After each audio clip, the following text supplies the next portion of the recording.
Hello, I'm Michael Depp, the editor of TV News Check, and this week I am with Hadassah Gerber from TVB, and we are talking TV.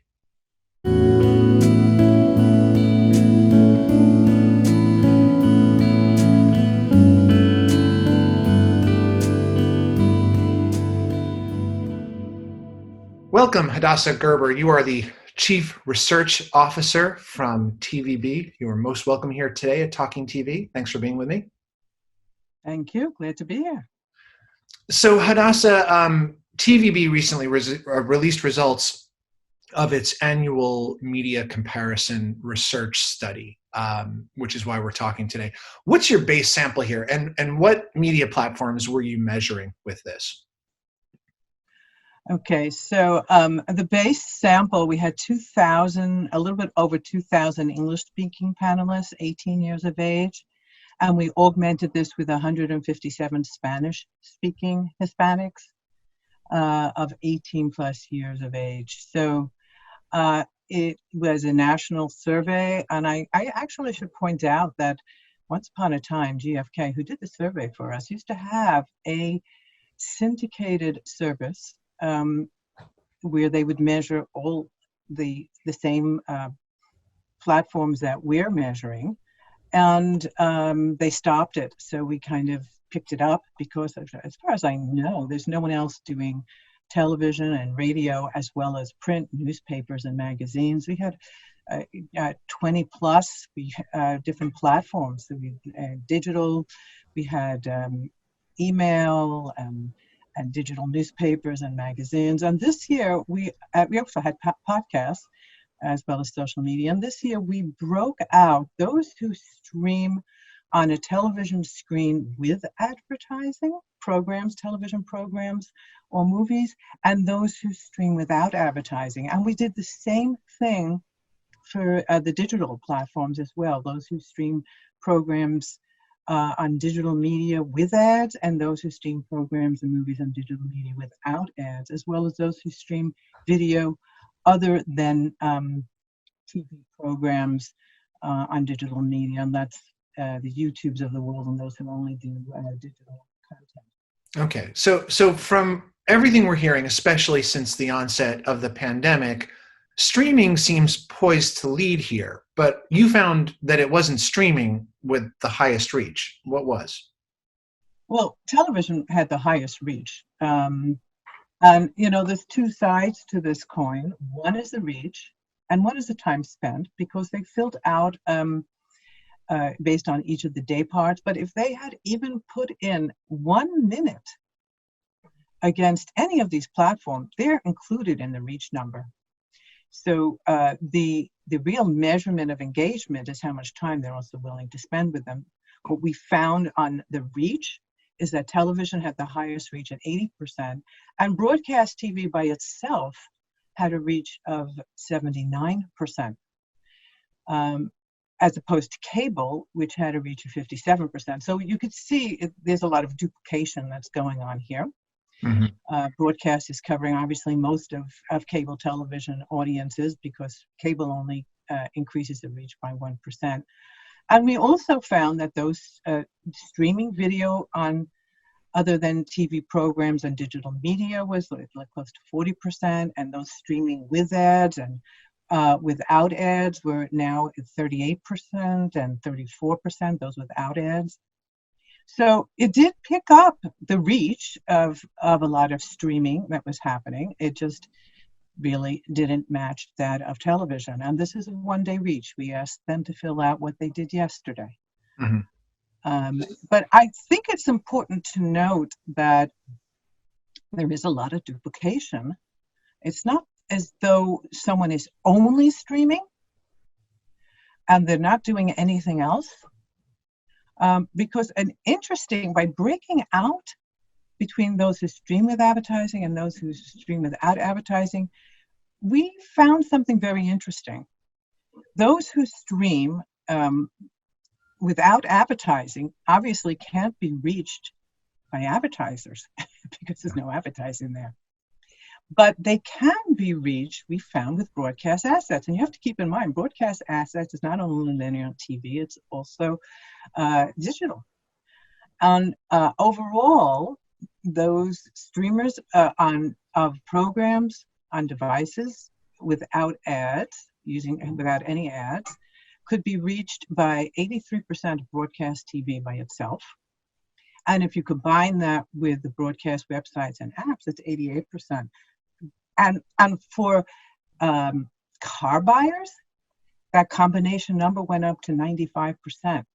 So yes, no one is saying that streaming is not happening. It is happening, and there's obviously quite a bit of it, but nothing matches television. And you can reach those streamers who cannot be reached with advertising. You can actually reach them with broadcast television. So, I mean, obviously, linear TV fares very well in your research. It commands the most time spent. It's the top advertising medium that influences purchase decisions.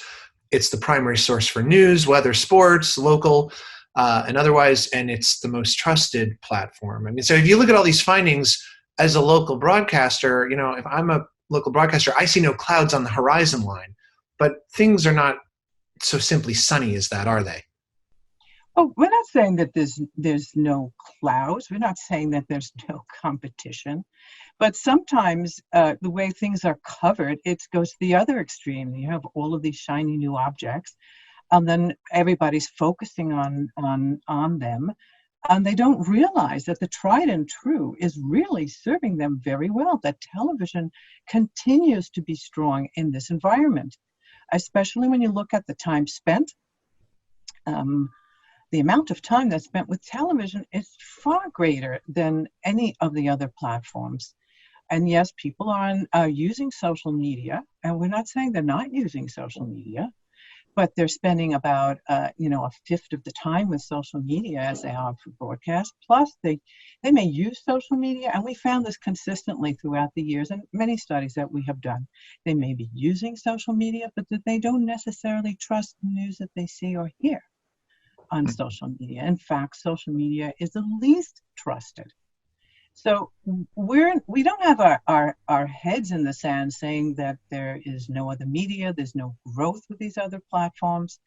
But on the other hand, it's very important to note how strong television still is. So besides coming away from this research still then with a buoyed sense of confidence, what should a broadcaster be looking at in terms of trends that might be sneaking up at them and pivots that they might need to make? Well, the television industry also has many digital assets, and they are working to strengthen those assets along with their linear television. I don't think anything is sneaking up on anybody. I think everybody's well aware of what's going on in the environment, and looking at it for their own use for over the top and how to incorporate it into their offerings. So I don't, as I said, I don't think that our members are not aware of all of the other options that advertisers have out there, and they are building their own opportunities and coming up with next generation television and all of these other possibilities. You can't stand still. You have to move forward. And I think that our members recognize that.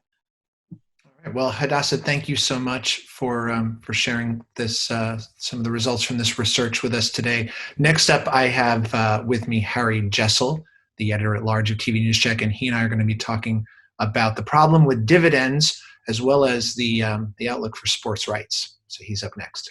Thanks, Hadassah. Thank you. And I'm back with Harry Jessel, editor-at-large and co-founder of TV News Check, today to talk about a couple of different things. First of all, welcome, Harry. It's good to see you again. Likewise. It's been a while. It has. And Harry, you had a column for us earlier this week looking at independent, publicly traded station groups' practice of paying out dividends, which they did to the tune of some $250 million last year. you see something problematic with that. What Well, is plus another $700 million in stock repurchases.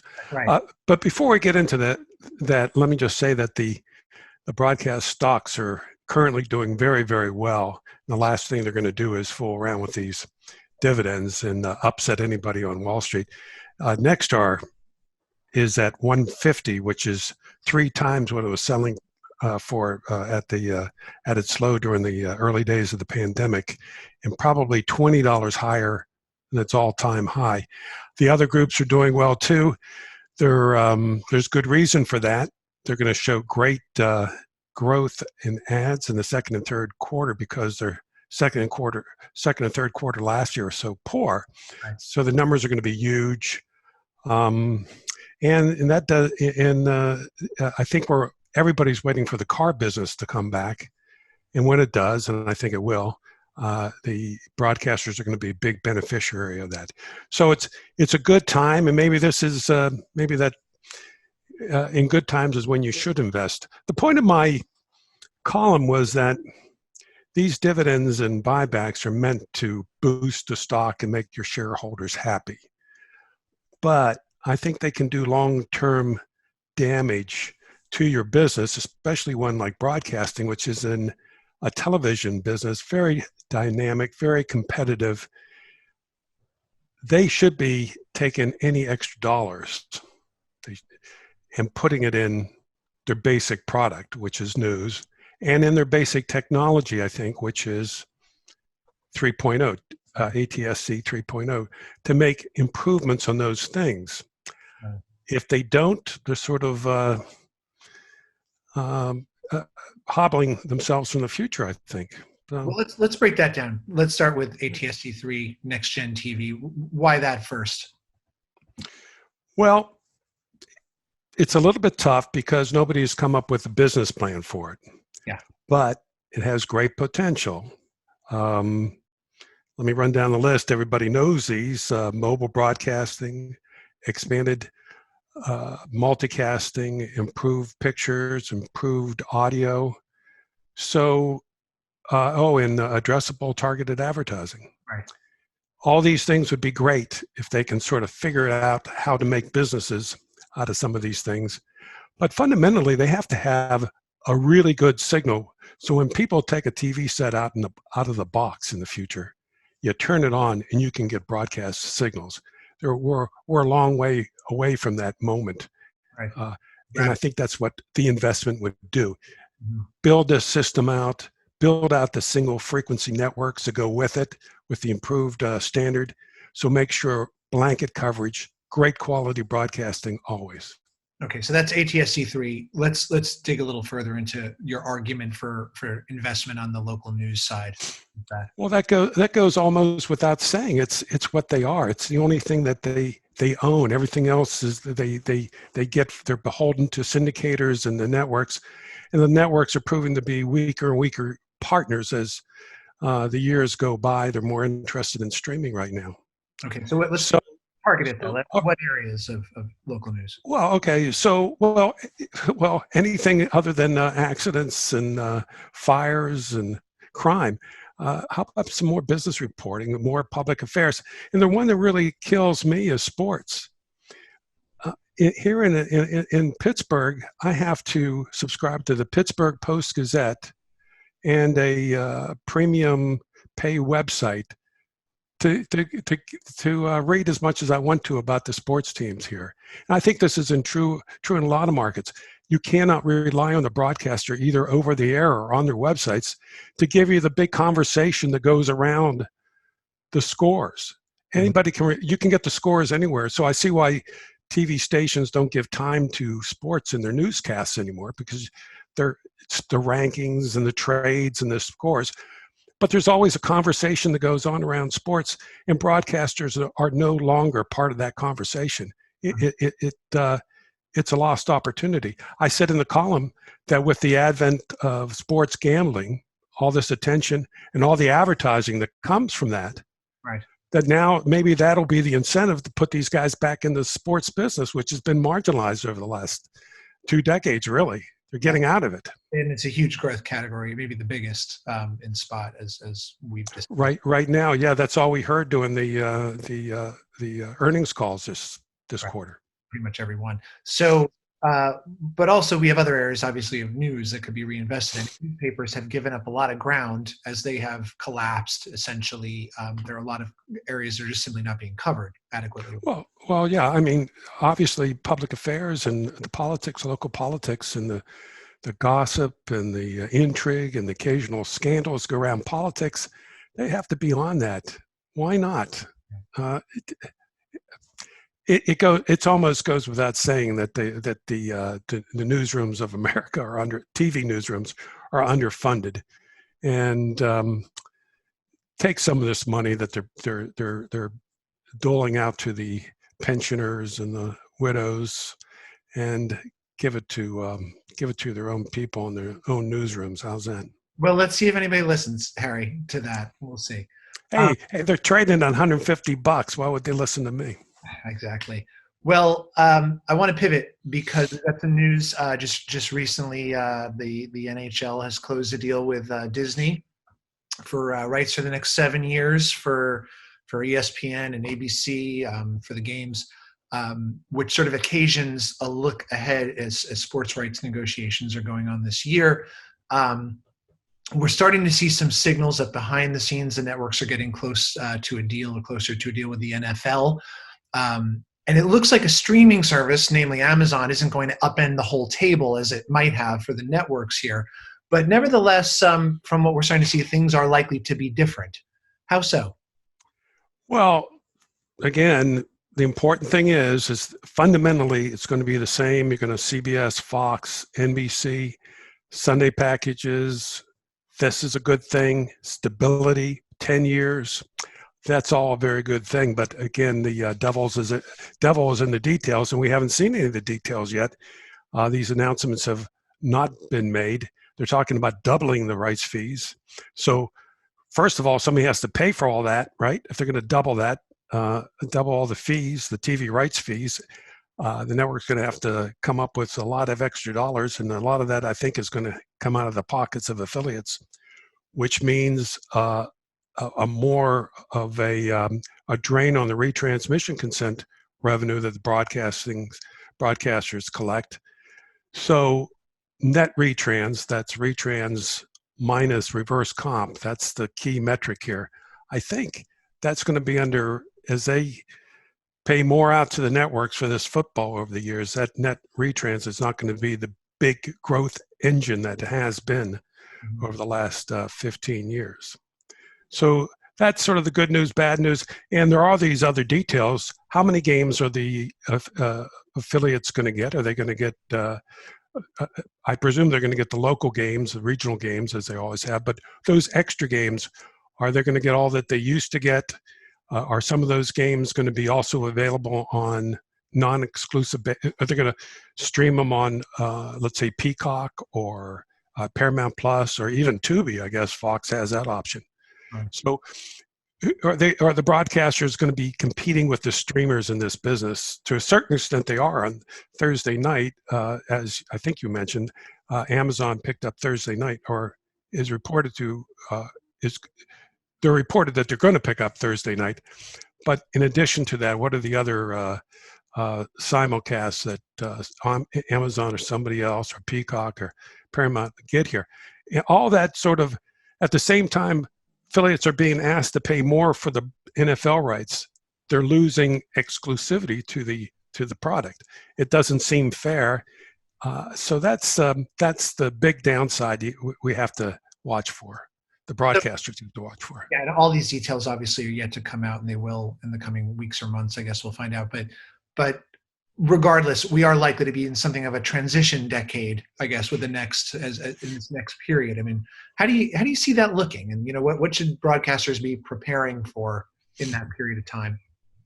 Well, we're always in sort of a transition decade. It's always rough. Broadcasters have had to fight off cable operators for the last 40 years, and they kind of almost dead. But then as soon as they but now they run into these streamers, and I see the networks are slowly abandoning them, not just in sports, but in their best storytelling, their scripted affair.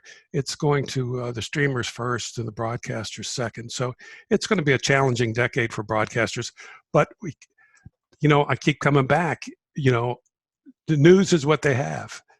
Concentrate on news. It's their franchise. It's the thing that they own. If they don't, they're going to end up on the same path as AM and FM, which is a path to nowhere. So I wish I had a long list of things that broadcasters could do to take the dividend dollars and put them into other kinds of businesses, but I really don't. I just know that they dominate the local news space now, and they have to remain dominant. So that's my advice. Okay, good words to end on, Harry. Thank you. Always good to see you, and good talking with you. Thanks a lot. Good to see you, Michael. Take care. Take care. Bye-bye.